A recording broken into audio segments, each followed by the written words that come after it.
What has been is what will be, and what has been done is what will be done, and there is nothing new under the sun. You've probably heard this saying before, especially in regards to creativity and art. Nothing new has been created under the sun. But what exactly does this mean? And what does this have to do with originality? Welcome back to the Wrestling with Words podcast. My name is Cameron. I'm a writer, an editor, and your host. Here, we talk about all things related to writing and storytelling, and the goal is to help you tell better stories while also understanding how the best stories are told. The saying, "There's nothing new created under the sun," comes from the book of Ecclesiastes in the Old Testament. I didn't really know this origin until looking up the passage or looking up the origins of the saying for this episode, but what was interesting was that the saying used today doesn't exactly reflect the way that it was used before. In it, the author more so complains about the monotony of life and expressing this discomfort and attachment between humans and God. The full context of the passage is this: all things are full of labor. Man cannot utter it. The eye is not satisfied with seeing, nor the ear filled with hearing. The thing that hath been, it is that which shall be, and that which is done is that which shall be done. And there is nothing new under the sun. Is there anything whereof it may be said, See, this is new. It hath been already in olden times which were before us. However, most of us now use the modern saying, under the sun nothing new is created, or there's nothing new under the sun, despite the sort of biblical or actual biblical origins of the saying. And interesting enough, I more so understood this, or upon reading it, am given this sort of reflection point that the origins of the saying more so reflect almost a boredom, a saying coming from someone that is a little more cynical on life and creation. They are essentially saying that no matter what they do, however innovative it is, the rivers will keep flowing, the oceans will rise and fall, and nothing original will ever be created. However, today I'm not trying to do a examination or a deconstruction of a biblical verse or even a modern saying that we have now. But I do want you to keep this idea in the back of your mind as we go over what it sort of means to write an original work, or what it means to create something that might be worthy or be awarded the title of original. And I will say kind of upfront that this shouldn't be a hard goal of yours. And it's okay if you don't really have any desire to create something within the parameters of it being called original. There's nothing wrong with it, but there is some value in some of the steps we can take to create something or come up with an original idea. But something that we often and very often hear in writing and in fiction is the idea to strive for something original or to create an original work. And we as writers should want to do that. To make something that is utterly derivative of something else can sometimes feel meaningless. We want to come up with something or write something that is unique, is fresh, that says something new about something that's been said 100 times. We want to be innovative and we want to be original. So when it comes to actually writing something that is original or being original with our fiction or with whatever projects we are working on, there are kind of three main points that I intend to cover here. This will range from how to come up with something original or how to come up with an original idea, what the point is of making something that is original, and what exactly is originality, and how do we consider something as original. So there are two sort of categories that I usually bucket the term or the process of creating or thinking up an original idea or working on something that is original. Sometimes when we zoom out, these are very, very different sort of categories or buckets, but the more we start to figure out the elements of our story and the more we start to work on or look at these two categories, the more similar they might become. But that's okay. There's nothing wrong with there being some crossover or these not necessarily having the hardest borders. This is really just a tool to sort of build a framework around. And that's sort of what a lot of these points are going to be, is that we're not necessarily trying to establish the most hard and rigid system. This is more of something that's fluid. Some of these might resonate more with you in one regard, whereas in another regard or another one of these points might resonate a bit better. The two that I'm sort of talking about are, first is blending the strange with the normal. And then the second sort of category is blending the familiar with the unfamiliar. So the first one, though, blending the strange with the normal. Something that I like to always think of is back when I was in high school, or even maybe when I was in college, sometimes you catch yourself daydreaming in class and you're sitting there and you imagine something crazy or insane that might happen and how that might then transport you in this very normal scenario or this very normal day-to-day thing, but then all of a sudden a strange element is introduced.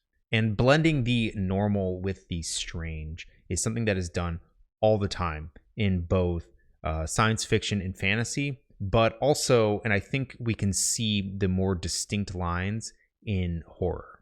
And typically the normal versus the strange have to do with actual hard physical elements of your world and of your story. These will be almost like the actual set pieces that are on the board that are different from our normal world, as opposed to looking at things like tropes or even different character arcs within a certain type of story. There are some genres that often have literal formulas for figuring out the strange element that's going to be introduced into the world. And again, this is very easy to see when we think of fantasy, because usually magic or whatever that magical system is will be kind of that strange element that we're going to introduce. But what also can be the strange element, because we expect magic might be a normal thing that we intend to sort of see in a fantasy world. The strange element might be a different setting or a different character. So a couple of examples. We have Name of the Wind sort of being the sort of quintessential school, but with magic. But in this case, it's a broke college kid at a magical university. In the Poppy War, though, we have a bit of a twist where we have a high school or college scenario that is a war and magic school, which is something that is pretty normal to the fantasy genre. But the difference is that this is inspired by and has Chinese historical fantasy elements to it. And another very quintessential example, there's also Earthsea, where again you have a pre-industrial society that has a magical wizard or magic school university type. And again, fantasy can sometimes be the easiest to sort of see this strange blending or using the strange to blend with the normal. The example that I often reference is just about anything in high school meets X. There's a commonality that we all have experienced that comes with high school, or that we have all either been through a portion or all of high school, or we're currently in high school going through it. And this sort of makes a very good sort of palette to create something normal, or it almost creates the backdrop of the normal environment, where then we can introduce a dimension shifting monster like in Stranger Things, or we can introduce magic like in a number of fantasy stories. But similarly, horror does a really good job at this as well. We can see elements of the normal and then the very strange and often disturbing being introduced in sort of fresh and unique ways. There's definitely there tropes that come with horror genre and everything like that. But for the most part, this is a good framework to sort of see how you can introduce a normal element with a strange element. Barbarian is a very good example. The movie where we had a very normal fear, like two people being booked at the same Airbnb at the same time. Mix that with some supernatural and some very haunting elements, and you have the case for a very interesting story, an original idea. We can also look at Infinity Pool as another example. In it, a couple goes on vacation to a fictional European country that is very poor and are staying at a expensive resort. The strange element, though, is when they break the law and how that country enforces the law. The best way to approach this is to pinpoint the thing the reader or the audience member will consider normal in terms of our real world, or in terms of the genre at large. Then find an element or a piece of your story that will be strange or even foreign to the idea or the audience. But going on to the second point, blending the familiar with the unfamiliar. This more so doesn't have to do with the physical aspects or systems in your story, but more so the fabric of your narrative. This can be tropes, arcs, cliches, story beats, etc. This one requires a little more of a better understanding of your genre, your audience, and the story market at large. This doesn't mean you have to be an expert, but you should probably be familiar with the current trends or just understanding what has been done a million times before. Sometimes people get lucky and they sort of stumble into a fresh or unexplored or even an original idea. But most often it is good to have a situational awareness or even understanding of what is kind of going on in the market or the genre that you are currently writing in.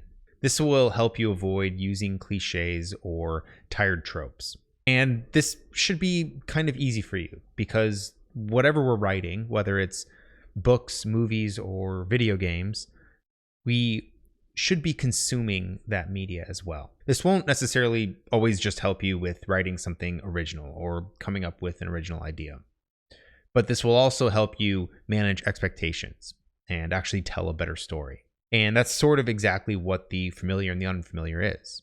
The familiar is something that your audience expects or that they have experienced or might have been through themselves, whereas the unfamiliar is the inverse of that. As an example, let's say we are writing a fantasy world. Probably when we talk about fantasy, your mind immediately goes to pre-industrial, and then we go to a medieval society set in Western Europe, possibly medieval England, with a European feudal system. And this is kind of and has been for a long time, the boilerplate go-to example for fantasy. That is what is familiar. Even if we add elves and dwarves and some other creatures, it still is what is familiar. And let's say we introduce a elemental magic system. That is also familiar. What we kind of have here is just a collection of the most familiar tropes and the most familiar elements that go into a fantasy story. But again, familiar isn't a bad thing. Sometimes familiar is good. Sometimes familiar makes for a great story. But let's kind of look at that and look at this the most familiar, the most tropey fantasy setting or fantasy framework for a story, and let's try to flip it on its head. An unfamiliar element that we might add to this setting is that instead of being a pre-industrial world, we make it a sort of mixed industrial world where the story is set in a still pre-industrial society, though on the edge of a industrial world. Let's set this fictional area in the high steplands, inspired by the ancient Mongolian culture. And then in addition to this, instead of using the chosen one trope, which is often seen in fantasy, we instead make the POV from the chosen one's best friend, which itself might be a little bit of a trope as well, but we've sort of set it up in an area that is a little less familiar.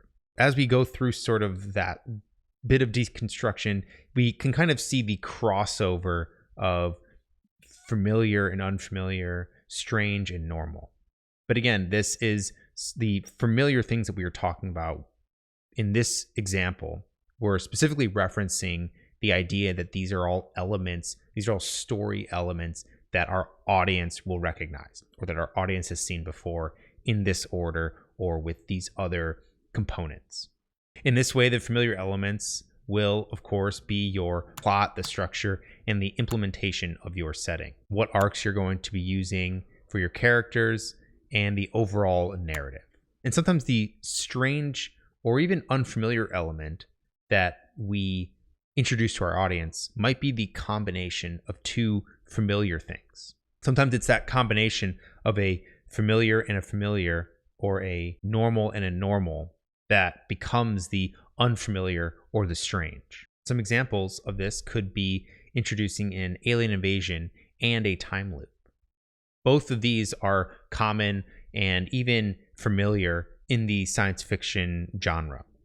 But in Edge of Tomorrow, that felt like a unique and a unfamiliar implementation.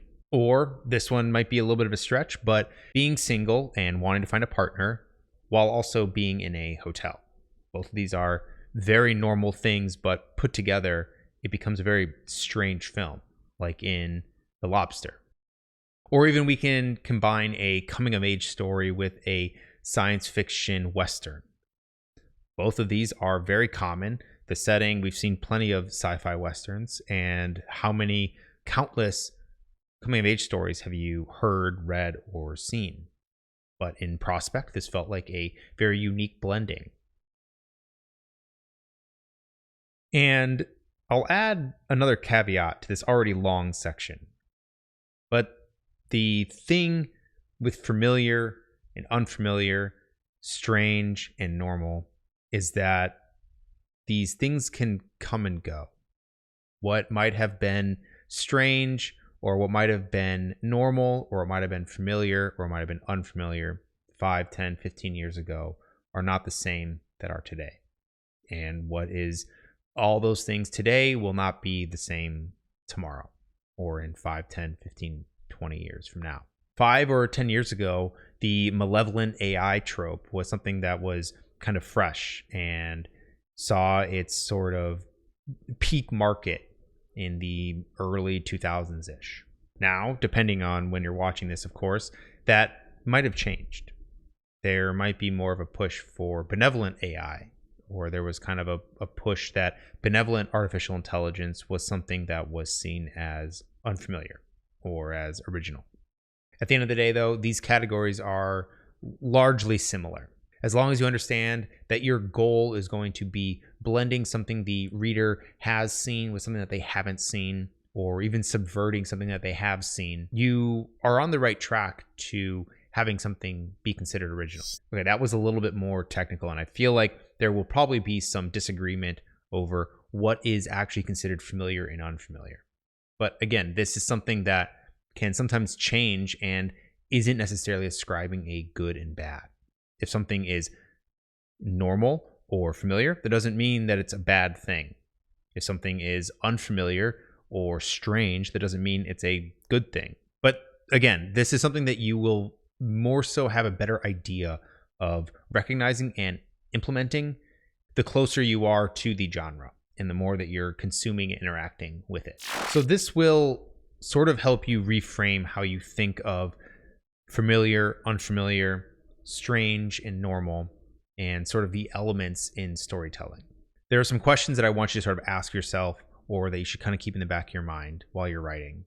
But these can be applied to very specific elements that we are considering introducing, or a very specific situation that we are considered writing in. The first one is, what are other people doing, and what have you seen done before? What is expected in this genre? What is your default? After we sort of ask those questions, and maybe we kind of create a framework of those answers, but we more so want to take a step back and then ask another set of questions in addition to these. What angle are they missing or hasn't been explored? How can you subvert it? How can you reset or change it? This alone is a good start to change how you are thinking when you are creating your characters, their arcs, building your world, and even developing plot beats. But going beyond just those 3 questions and 3 follow-up questions, there are other ways we can look for unfamiliar or even strange elements to put in our work. I put these in a couple of subcategories as well to better understand or frame these perspectives. Explore different archetypes. Consider different archetypes and see how they can play a role in your story. Sometimes this can develop a unique idea despite falling back on familiar tropes. The easy way to sort of think of this is to maybe add a different arc in a trope that we've seen before. Have we seen a corruption arc used in a coming of age story? Or have we seen a corruption arc used in a chosen one story? Also, we can look at other archetypes and see if they fit better or give a more fresh perspective to a setting or a trope or haven't really been seen in a given situation. Draw from personal experience. We all have unique relationships, perspectives, and experiences. Think about how you can integrate your experience and perspective into your story. This is something that I think will be the easiest for all of us to do. There are shared experiences, but they're also very unique experiences. I think what becomes interesting is that we take a shared experience, like, say, falling in love or dating somebody, and then we subvert that, or we try to think, what is an angle that hasn't really been explored with this experience? And is there something that I have gone through that might help enhance that or that I can draw from? And the last one, start with the blandest, most cliche idea, then change it. Experiment with traditional tropes and concepts, but change their fundamental elements. We kind of did this earlier, but I think this is a really interesting way to sort of develop a original story, is that we start with the most go-to answer for every single thing, from characters, plot, and setting, all the way to themes and even point of view. And then we try to change the fundamentals of those things. This can be a fun exercise, or it can be a good way to sort of inspire you and come up with a fresh idea. But the biggest thing, and I think the main reason why we want to create original work or strive to create original work comes down to one thing, and that is intentionality. I think the biggest thing that I always try to express, or I try to tell other writers, and what I'm trying to say in this video, is that we should be intentional with everything that we do in the story that we're telling. If we find ourselves, again, using fantasy as an example, if we find ourselves using a boilerplate trope, we should have a reason for using it. Having elemental magic or other elves and dwarven races in our story isn't a bad thing, but doing it because that's just what is done doesn't help the story. There should be something intentional behind all these decisions that we make. Some things, of course, will be in our blinders. We won't know that this is our default, but that comes with the practice and getting better at writing. And quite honestly, I don't necessarily think that an original idea or creating an original story is all that important, or at least it shouldn't be on a personal level. And even if that is important to us or important to you, this shouldn't keep us up at night. We shouldn't lose sleep over coming up with an original idea, or if we had a really good idea and then all of a sudden we saw it or read it in some new book or an older book or saw it in a new movie. I don't think that this is something that we should necessarily let crush us or freeze us from actually writing the story that we want to write. What we should consider, though, is that intentionality. We should be intentional with what we're putting into our story and with whatever we're writing. We should keep asking ourselves if we are being intentional with our story, with our characters, with our world. It is always a good sort of gut check that we have with ourselves, and to be constantly asking ourselves and then justifying why we are choosing these or those elements. Be intentional with what you're writing and what you're creating, because at the end of the day, that's all we can do. Because at the end of the day, nothing new has been created under the sun. Thanks for watching and for listening. If you might have noticed, I have a little bit of a black eye, but that is not from any sort of street fight or anything like that. I coach and train jiu-jitsu and wrestling at a local gym here, so it didn't quite heal fast enough to hit record. So if you're concerned with me, fear not. But let me know what you're wrestling with. This is something that came up in a previous video of mine that I wanted to sort of go into a little more detail about.